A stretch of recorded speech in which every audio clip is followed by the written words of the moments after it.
Vera Elgin. Her father, she's not actually buried here. Her remains are in New York City. But Vera... What's that? I want to get that out of your way. All right. Got it. Okay. Vera Elgin was born in 1896. And she was born in Walnut City, which is north of Rathbun Lake. But of course, Rathbun Lake wasn't there in her day. And she was raised, and they came to live in Centerville. So she's a Centerville girl. She was the oldest of 7 children to William E. Elgin, who became county, what was he, not county auditor, but county where you're dealing with the money? Treasurer. He became the county treasurer of Appanoose County, and he had a very fine reputation. When Vera was the firstborn of these children, and Sherman, whom many of you will know, and his lovely wife is sitting with us here, we know that he was the youngest of the 7, and he will play a part in her life. Vera, when she was a little girl, somebody took her to... Is this too loud? No, they couldn't hear you. Oh, okay. Vera, was a little girl, was taken to a photographer in Chicago.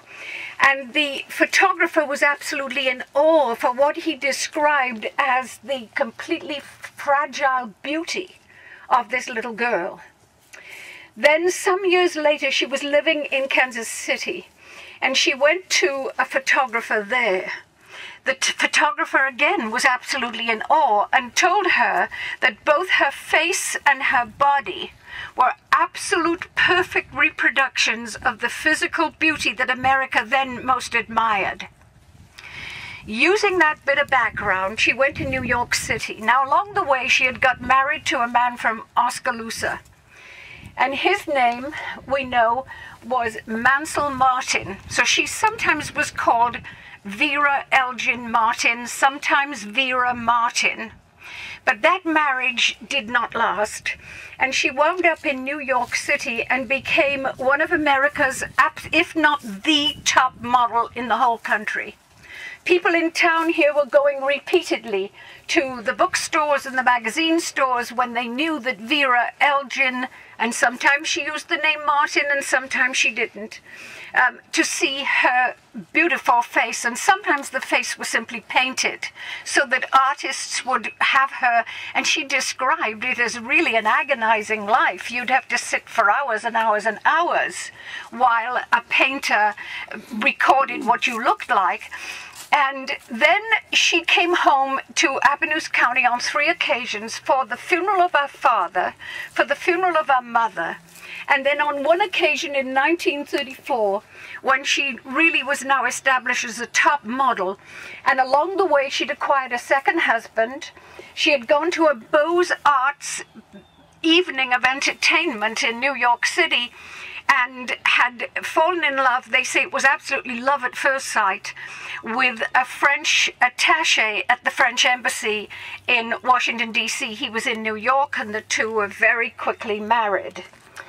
Ultimately, that marriage won't last either, and one is forced to wonder that as you read the accounts of the wedding, her husband, whose name was Marcel Francois deMueller, and he was a count, he had said he was an attaché at the French embassy, but there appeared to be a disclaimer in a newspaper article saying that he'd been a clerk working in the French embassy, and he now was no longer working there, and in fact he'd become a representative for the Chrysler Corporation. So he and Vera were traveling everywhere. She was the model for many of the Chrysler Corporation models of cars that they were producing, and her husband was selling them, and they would travel back and forth to Europe, to France, where he came from. They appeared in London, England, and it was still this extraordinary beauty. She came back to Centerville in 1934, and by this time she asked if she could put on a presentation on the Majestic. She wore these gorgeous gowns that had been given to her, And she, first of all, gave a talk, and this is where she said how very hard a life it was to be a model of her stature, because how many hours and hours and hours you couldn't move while an artist painted you. And if it was a photographer that was photographing you, then they would take hundreds and hundreds of photographs, and there were bright lights straight in your eyes, and you had to look straight at the lights. You couldn't blink, you couldn't move. And they were also surrounded by other floodlights and lights, so that you gave the exact impression that that photographer wanted to capture on the page.